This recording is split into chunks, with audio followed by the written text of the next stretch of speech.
You're listening to The Partially Examined Life, a podcast by some guys who at one point set on doing philosophy for a living, but then thought better of it.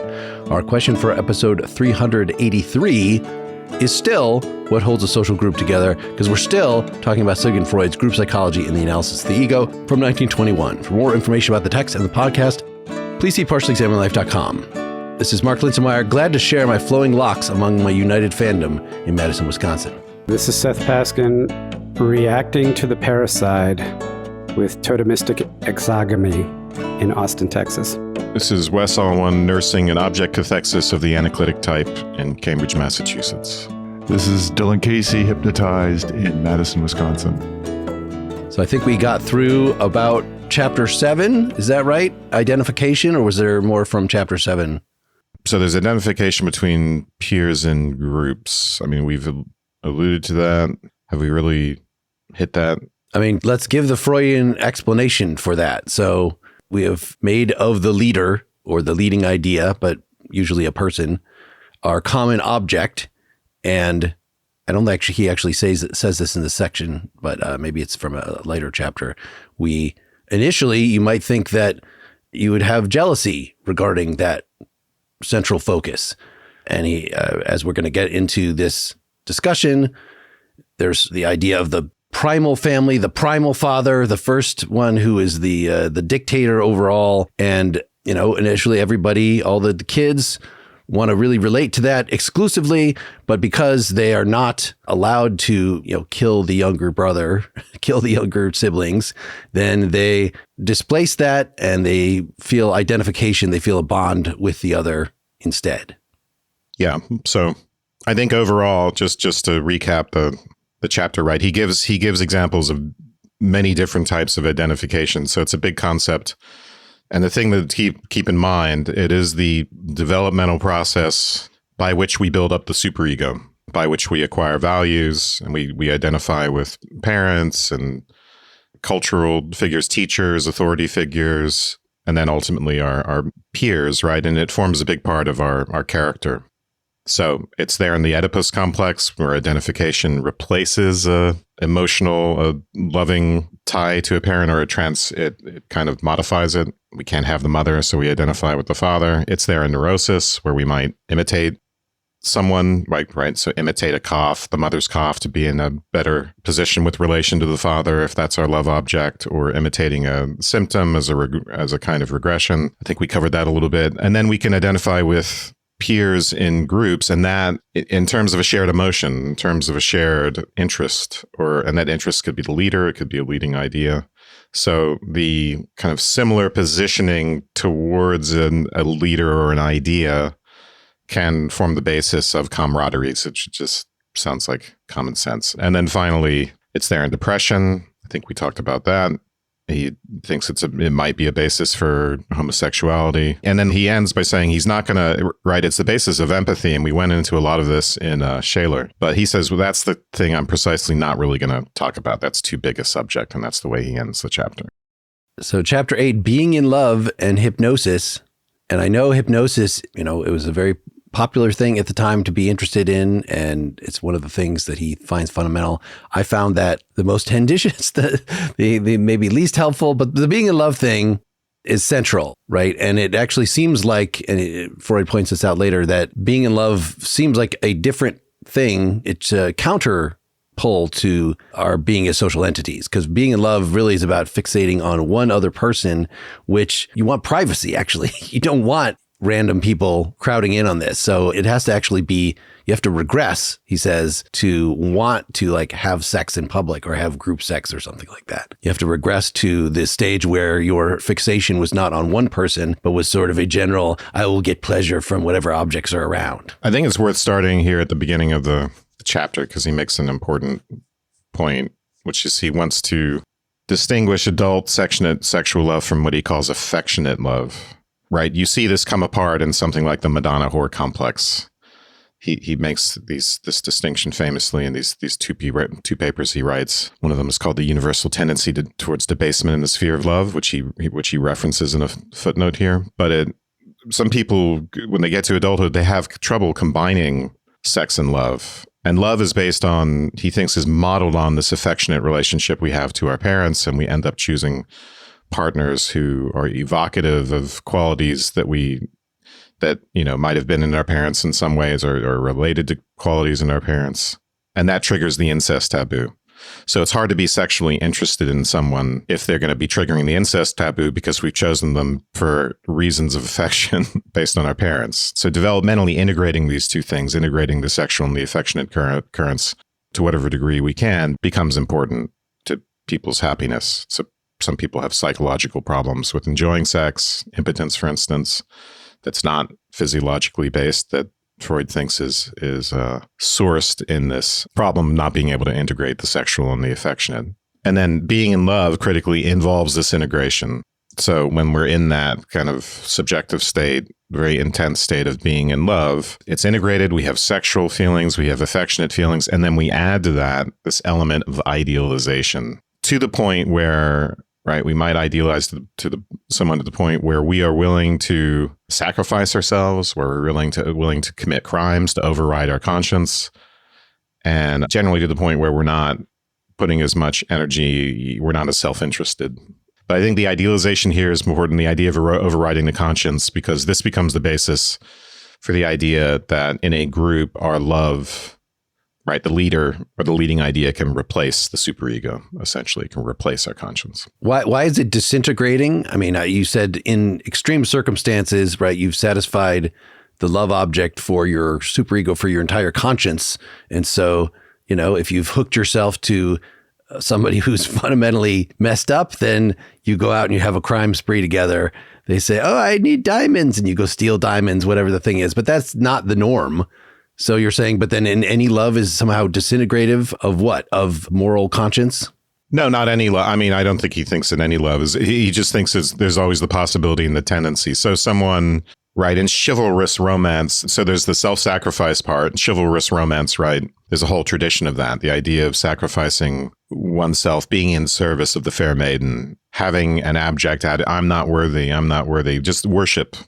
And then with conscience, right, you might, when you're in love, maybe you're less interested in moral imperatives that get in the way of that love. So if that moral imperative is, I shouldn't have sex outside of my current marriage, or shouldn't have sex before marriage, whatever the values are at the time, those become less important to you because the imperative to love becomes its own moral imperative. It becomes bigger than other values that I've integrated from society. I want to see evidence that Dylan or Seth is interested in any of this. So I thought I start to check out when Freud starts making these just broad claims about, and then the child does this and the child does that and this. But I thought the tension here in this chapter, the reason why it's called, Being in Love and Hypnosis, was he's established that the thing that bonds the individual to the group, or essentially what allows individuals to group together, is some form of libidinal relation. And we've also established that there's this disappearance of individual will and desire into the group, which he likened to hypnosis. So isn't the purpose of this chapter, or at least part of this chapter, to explain how this libidinal relationship in the group is not like something, not like love, or not like being in love, and he's got to somehow reconcile the kind of tension or perhaps contradiction between what love does, and so this is how he explains this. He's talking about sublimation and so forth. Like, he's got to make this distinction between sexual love and its sublimation, which gives you a different kind of tie. Is that kind of what's going on here? I mean, I think it's complicated because there's a way in which love is important. Being in love is an important element of being a part of the group, because there's something, right? It's just that the love object is now the ego ideal. I love America. I love God and Christianity. I love Donald Trump, even though people wouldn't put it that way, but obviously they do. They're smitten. They're in love with him in a way where they just can't even see reality anymore. Thanks, Wes, for providing a clip that I can take out of context and post everywhere. You said we could talk about politics. So there is that element, but it is a weird, I mean, I said, I think you're right to point to the fact that once we put it that way, once it, an identification comes into the picture, and now we're talking about some ego ideal and we're talking about the superego, then yeah, it's not your typical kind of love. But it does ultimately explain, he wants to explain suggestion and this hypnotic state that crowds seem to be able to get into in terms of his theory here. So there is something, right, being the crowd delusion and being hypnotized by a leader and all that stuff. I think he thinks that the kind of delusion that we can get into when we fall in love is similar and can explain that phenomenon. In Civilization and Its Discontents, he puts this maybe a little more existentially, that we have this libido, we have this energy, we really want to put it somewhere. We ideally like to just sort of be back in the womb, but we, or back having that primal relationship with the mother when we were babies. But since we can't have that, the life of Eros, the life of love directed at one person, at least, provides a focus. In fact, it's not disintegrating. It is a channeling focus. It gives you something to build your life around. I understand, Wes, why you said it's apart from other things you might have been taught by teachers and parents, but it gives meaning in a very direct way. But it's also a risky way to live, right? Your lover could reject you. Your lover could die. So as a general coping strategy, a few choice individuals, the romantics, can still live that way. But most people then, as a safer strategy, transfer this eros, make it non-sexual, and spread it out to everybody else. So it's, love of humanity in general, love of this group. Yeah, these are the aim-inhibited, yep. Affectionate ties that we have to others. And the whole thesis of Civilization and Its Discontents, right? And that those aim-inhibited ties towards others are established by identification. So we have aim-inhibited ties to fellow Americans, but we can accomplish it by way of our relationship to America as an ideal. And that tie, it's aim-inhibited still because it's not sexual per se, right? But it's still much more intense than I have to some guy who lives down the street. So I could have this very intense relationship to America, and it can create a lighter, fonder feeling for my peers within the country. But since you brought up Civilization and Contents, the thesis of that book is that identification is what makes us miserable. Why are we miserable? Why does civilization suck? Because identification, even though it forms the basis for our, fellow fond ties to other human beings, is also the basis of our aggression and our hatred. But that's a whole other subject. It becomes the basis for extreme violence. So I had seen emotion in there from this childhood affection to, when you become a teen and you start focusing on, you get these crushes, you get these fantasies, to the general adulthood where, of course, you might still have a partner. You might still really, have love, romantic love be a part of your life. But it is, as Freud says, sort of a distraction. It's a counterforce to civilization. You're most of your day, you're out in the world, you're being a citizen, and then you go home and you have this thing that is, as you were saying, Wes, sort of disintegrating. It is pulling you toward our private little world, and that tension there. So I was seeing a overall telos that he feels like the mature person does not, for the most part, unless they're a romantic poet, live through romantic love, but they get most of their jollies out of being a general citizen, doing their job, etc. In this chapter, I see more that he's just giving this whole love thing as a contrast that, there's being in love, there's hypnosis, which is sort of halfway between being in love and being in a group, and then there's being in a group, and that these are sort of separate things. It wasn't necessarily that the natural growth is through love to group affection, or do you see that in this chapter as well? Yeah, I'm not sure quite what you mean. Can you? Just as if romantic love were a stage that is, that is most intense when you're a teen, and that you more or less grow out of, despite retaining the ability to have relationships, hopefully. Yeah, I mean, I think we all know what happens to romantic love over time. It becomes less intense, but we can still have a loving relationship. So I think Freud is obviously aware of that. I don't think he's saying that we have to give up romantic.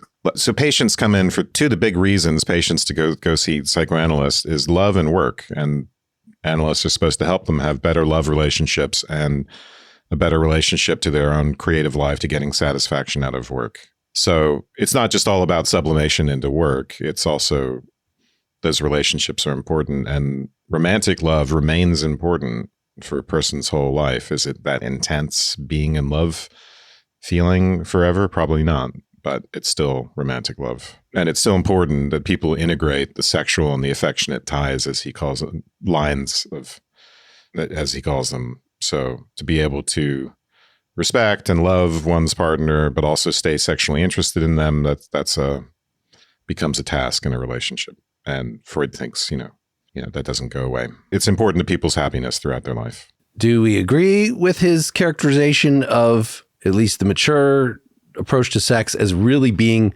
focused on one person, as opposed to general lust, that he's characterizing that as immature, that wanting to have sex with anything that moves, is sort of the 12-year-old approach. Wanting to do that is not a problem.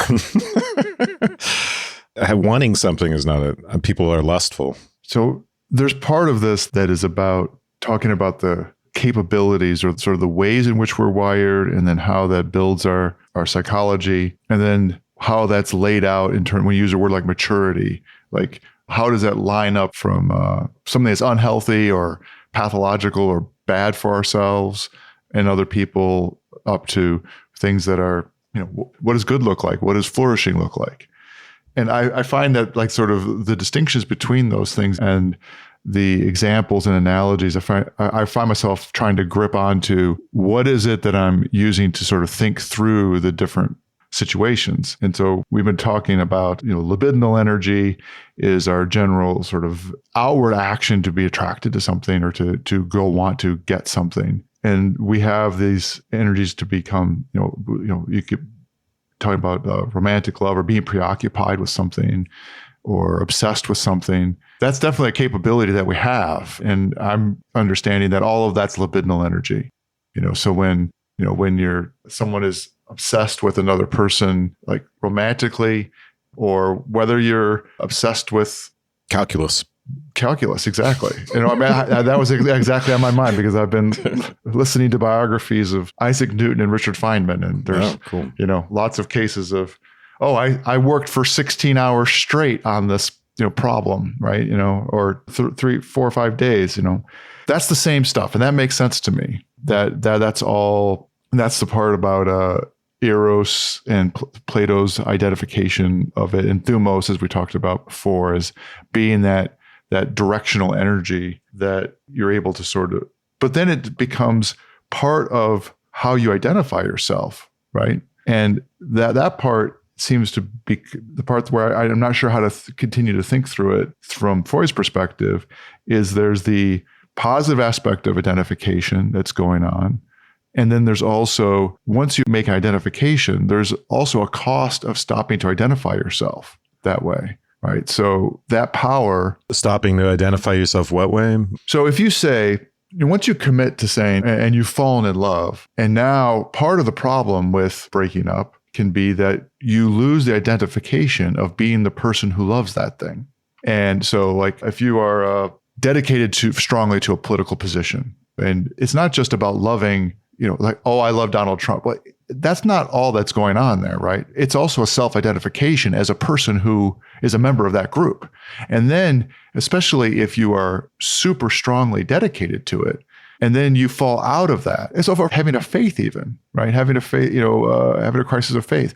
It's part of your identity yourself, of how you understand yourself and how you present yourself to the world and to yourself, that it becomes falling out of love or changing that. There becomes an extra cost to it, which seems to be part of the story, right? And that your aggressive actions as a result of that falling apart are as much about the fact that you have your own self-identity is falling apart and you're reacting against that, as much as you're reacting against your inability to walk away based upon the intensity of that self-identification is part of the psychology going on here. And it has to do with your own identity falling apart as a result of this. Okay, I need help, because this is now hopelessly confused, the situation for me. Well, if it's hopeless, we should just hang up. It's not hopeless. Please. Sorry, there was a turn of phrase. I'm hopeless, but perhaps you all can clear something up for the listeners. All right, page 76. And before we embark on a discussion of this delicate question, that is, can there be identification with the object retained, we have embrace this other possible alternative, namely whether the object is put in place of the ego or the ego ideal. And about 5 pages later, page 80, he says, he's talking about groups that have leaders but are not yet organizations, let's say. A primary group of this kind is a number of individuals who have substituted one and the same object for their ego ideal and have consequently identified themselves with one another in their ego. And then he says, this condition admits of a graphic representation, which is literally of no use. This graphic representation, which is on this page, it makes absolutely no sense and proves no point. However, Wes... Proves no point. What I understood from the last conversation we had was that the ego ideal is what he previously had called the superego, which is kind of like your conscience. What he will call the superego. What he will call the superego. So it's conscience. It includes conscience, but it's also like aspiration. Okay. So if my ambitions, what I want to be, my ideal self. Yeah. Okay. Your identity partly is your identity. It is. Yeah, that's the question. This is exactly my question. Is identity in the ego ideal or the ego? Well, these are great questions. And the problem is, when I call this like Freud's the greatest hits, this is like listening to the greatest hits album, and behind it lurks all the catalog. So you get these little snippets, and I think it's cool, but it's interesting that he's doing this in this book to give all his favorite theories. But 2 years later in the Ego and the Id, he'll clarify the superego in a way as a substructure of the ego. And in a way, the ego is a substructure of the libido. It sort of develops out of the libido. The libido is the clay of which everything else is made. The ego just structures it, and then the superego structures the ego, and in a way is like an ambassador between the ego and the id in various ways, and then the outside world with social requirements. So I think, Dylan, it's very important to point out, as Dylan has done, that, when Freud is talking about the ego ideal or superego, he's talking about, and what I have said is thumos in ancient philosophy, he's talking about the locus of character and identity. That is what we get it through identification. Identification builds the superego. It's built up out of superego is built up out of identifications. It's what gives us our values and these sorts of identificatory ties to other people. But the point here is that in this case, right, the ego ideal becomes the object in a sense, and then we identify by way of that. We get the special tie of identification to other people, which he wants to say, are now ego identifications between egos. So the fact that there can be repression and unconscious stuff going on here really complicates the matter over our many previous discussions on the scope of the self. So if you say, I identify as a Christian, are you identifying with Jesus? Well, no, Jesus is the leader. But he says at the end of this, that, it's actually being a Christian is different than being like in an army, because in an army, you definitely don't identify with the general. You're the happy soldier who is following the general, who's looking to the general, but he does not think that it's the same with Jesus. He thinks that actually you do on some level identify with Jesus and therefore love in the way that Jesus loved all the other Christians. So, but even though you would not, if somebody asked you, are you Jesus? Like, well, no, I'm certainly not. I don't identify with Jesus. But because you can have sort of an unconscious identification, seems like it makes it more complicated. Yeah, the fact that the only time he discusses Christianity or the church in here is also in conjunction with like the army is somewhat strange to begin with. But the concept of identification with Christ, imitatio Dei, is it's a level of moral requirement that is not mandatory for Christians. That's not the level at which participation in the group of Christianity. There are those who take it to that level, but that would be anti-grouping, because if you're trying to be Christ-like, self-sacrificing in that way, et cetera, it typically tends to lead to asceticism in traditional Christians. So it's like that's not actually a good model. You shouldn't actually be Christ-like. You should be Christian, which means having certain kind of values, but not trying to imitate Christ. So I think the analogy between the army and the church is actually, it is somewhat different, but it's actually more alike than Freud gets. Although I'm not sure I buy the whole thing that you identify with the leader in the army anyway. But I think what holds them both together is that there's like an outward act of the identification that you're identifying to. So I think you're right to say, well, you could be identifying, I identify myself, I'm a good Christian. Or maybe the manifestation of that is the way in which I'm a good Christian is that I identify with Jesus as an object. And so I want to be like Jesus. Or maybe it's I'm a good Christian and being a good Christian is being like the priest that's in my community. And the same thing goes with the army. I identify with this object of the army and being a good soldier.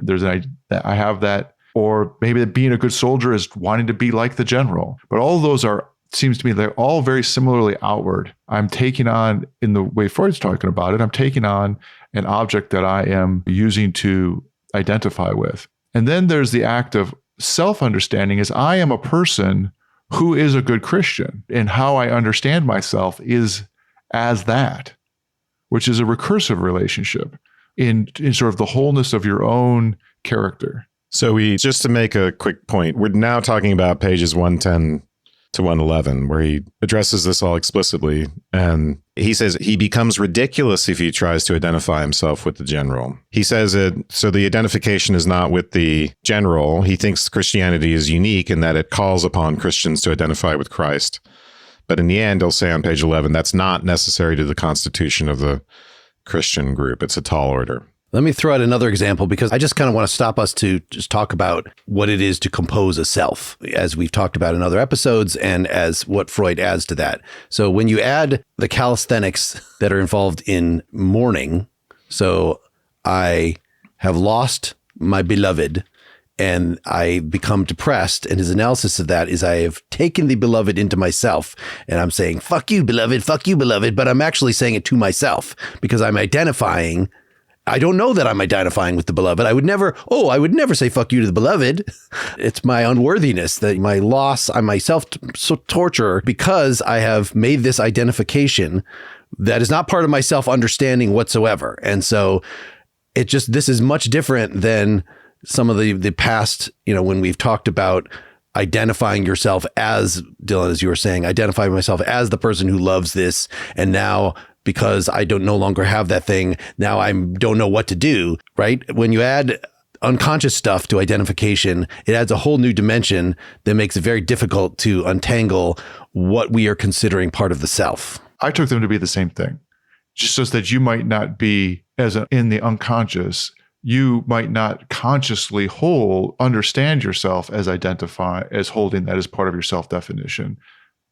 And it's actually a revelation to you about how painful it is that yourself, your own identity, is being undermined by this thing happening. And the better, and if we go down the road of, well, let's talk about what it means to actually have a flourishing self, a flourishing soul, a positive, it's going to be, it all goes in the direction of sort of a kind of intentional, self-consciously holding these things and recognizing both those points of yourself that you hold well, and also the unconscious challenges that, the things that you're, sort of battling against.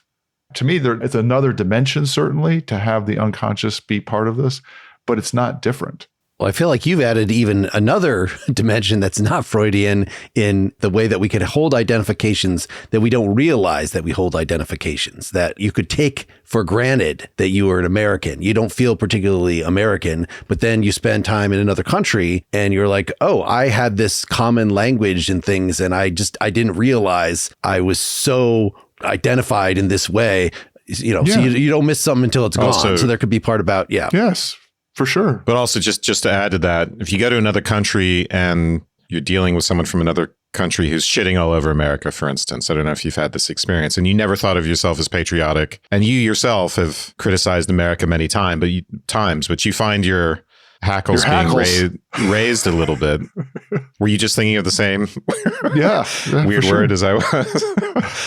I was ambivalent about actually saying it. I'm like, do people use this word anymore? But yeah, I don't know if you guys have had that experience, but then you realize, holy crap, I was way more identified with being an American than I thought I was. Why would I get this defensive? Just because it's a foreigner now making these criticisms that I would make as well? And we've already said that you're feeling like you're in a group with somebody, you're part of a we, is in part identification. You identify with their circumstance, but you certainly don't identify yourself as them, right? If you want to say we are all brothers in Christ or something, you're not literally thinking on any level that your neighbor is you. It's like, I'm like, not equals, yes. Like. Yeah. But we've talked in the past a little about, and maybe Freud is amenable to this, sort of a selfishness by definition, right? If you say everybody is always selfish, but what you could consider self is like, well, my family is part of myself. So my self-servingness, my self-sacrifice to my children is actually an act of selfishness. And right, that goes along with Freudian sort of speaking, that I'm identifying them as me. And so my apparently selfless act actually is not selfless at all. It's just I have a weird sense of self. Is that Freudian in character? I don't think so. I don't think he wants to say to reduce selflessness to selfishness. Yeah, I mean, I think you're just pointing to there's a version of selflessness that is really more about yourself than them. That's the criticism, right? The criticism is that when I'm being selfless, is it's really more about me. I think you have both cases going on. Somebody who's actually, there's the cases where people are acting in a genuinely sort of a selfless manner. And of course, it's always going to come with a little bit of, this is the kind of person, this is who I am, and part of what I'm doing this thing. But it is selfless. It's not weighted with a lot of self-aggrandizement, and I'm virtue signaling in my selflessness. But the other happens all the time too. You know, I mentioned this, I'm reading this biography of Richard Feynman, and he had this challenging relationship with his mother. And she was unhappy about, when he was in his early 20s, you know, he got engaged and married this woman who was very sick. And she was totally against it. And she wrote him these amazing letters about, and how awful he thought he was being and made his choices. But they're all like through her, like, you're being bad to me by doing this, even though she's couching it like, I'm afraid for your future. And then when his wife dies, they're estranged, and she writes back to him about how, you know, she feels so bad about the fact of their estrangement. But the whole letter is all about how much harm has been to her in this whole thing. And so herself, it's not about him at all. And that's where you get selflessness that is really actually just selfishness. Right. The being a martyr. Yeah, exactly. It's exactly right. I thought for some reason that Freud added to this problem just in his notion of the object, that when you have an immediate creation of the object of love, that there's something that, okay, you are literally putting your affection in something that is not you. So it's the opposite of narcissism, right? Because you could just not have an object and put the object, or take the object back into yourself. But the fact that we have these capabilities to introject and extroject, I forget what the opposite, abjection, is that what we talked about with Kristeva? Yes, that you have this ability. So it's not straightforwardly like you find something that you find worthy, and so you are lauding praise upon that there always seems to be something that I have pushed out part of by just loving it. It's like I'm putting the energy of my libido into it, and the libido is the clay out of which the ego is built. So it's like I'm putting something of myself into anything that I love. And so all love is, in some abstract way, love of self, right? Because that's just the stuff of love is the stuff of self. To love something is to extend yourself into it. Are you actually identifying with it? Well, I guess that's a question. Clearly, when I love someone, I love them for them. I don't love them explicitly for me, but you could say, well, you only love them because of the joy that you get out of it, or something. You know, you could make these sort of cynical. He does think that narcissism can play a big role in romantic love, especially if I'm, you know, sometimes my love of the person is predicated on all these things that we have in common. It's like I've found my other self or someone who's perfectly complementary, but he does compare, but this is early on. But he does have this metaphor of the way we love outside objects as being something like an amoeba who extends a pseudopod, right? Extends a part of its body out to the other, so that the primary libidinal energy is in a way directed towards the self in the sense of self-preservation. But it gets complicated because he says we replace the ego, the love object, with the ego ideal or with the superego. That is narcissistic. Yes. It's not bad narcissism. I mean, it necessarily. And when we're sublimating into creative work, that's narcissistic. Because anything that, right, the libido comes back inward in a way. So when I have a value, if I strongly value being good to other people, being generous, there's a sense in which that's quote unquote narcissistic. My energy is now gone towards an ideal and towards being a certain type of person. It's about me in that sense. Maybe Mark, that's what you're getting at. Yeah. So I'm just trying to determine whether this added vocabulary, these added, subconscious possibilities give us a richer idea of what the self is, or actually just reduces all these conflicting explanations into nonsense, that it's a reductio. Because if I can't know my own identifications, if I can't clearly say in a way, that, oh, you're actually being selfless because you're pointing at something, you're putting your energy, you're putting your value into something that is not you. Like, I want to preserve those sort of surface level self-identifications. And it seems like Freud just bulldozes all that. And so it makes the whole idea of what is the self, what is not the self, is the correct explanation for our group membership, that I'm identifying with these other people. Or is it not? Or is it just that, like, I like being around them? Some sort of more shallow explanation. How do you actually judge whether these Freudian explanations are helpful and legitimate? Well, you sort of dovetailed here into exactly where my mind is right now at this stage in the conversation, the recording, which is, are these explanations or are they interpretations? Are they helpful? Are they not helpful? And if this becomes a discussion about Freudian theory as opposed to group psychology, then we've kind of like lost track somewhat. And I think there's, what I've gotten out of it up to this point, right, is there are characteristic behaviors of individuals when they join together in groups. There are different kinds of groups. So let's be specific about what kinds of groups we're talking about. Not organizations. We're talking about something more like mobs, or drum circles or something like that. So what are some of these characteristics? Well, one of the characteristics is that the individual drops some agency and substitutes what might be considered two things. One, individual aspirations for aspirations of the group, and inhibitions about certain kind of behaviors, particularly violent and aggressive behaviors. Okay, so great question then. Okay, where do the aspirations of the group come from? The leader, right, of the group, or the idea, some leader-like idea, what have you. And so to me, at least, I don't want to say intuitively, because I'm trying to die without using that word meaningfully for the rest of my life, but it feels as though, as a characterization, that's perfectly reasonable, perfectly acceptable to say that individuals sacrifice some sense of self, some sense of their individuality when they form together in groups, and they substitute things that were previously theirs with something that's provided by the larger group, because the trade-off in that loss of individuality is a sense of belonging, which we haven't explicitly talked about, but which he does bring up somewhere in these last two chapters we were just talking about. And that belonging is very important to us.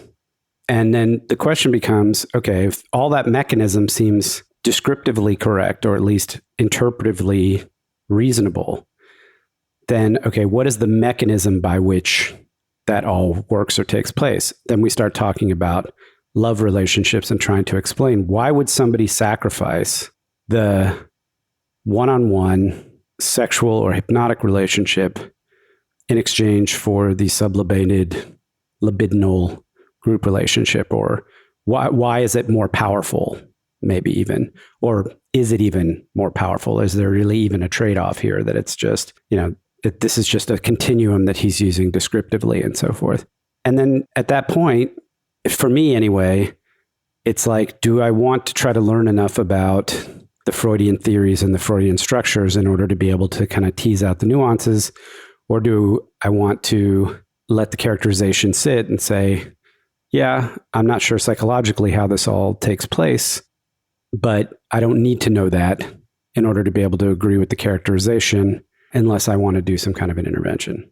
All right, let's let that be the last word for part 1. We will come back for part 2 and discuss the rest of this book, finally get to the primal horde, the climax of the book. So stay tuned. If you are a Partially Examined Life supporter, that should be the next thing in your feed. PartiallyExaminedLife.com/support gives the options for that. Or why not become one? Otherwise, just wait till next week. Thanks. Thanks. Good night. Thanks.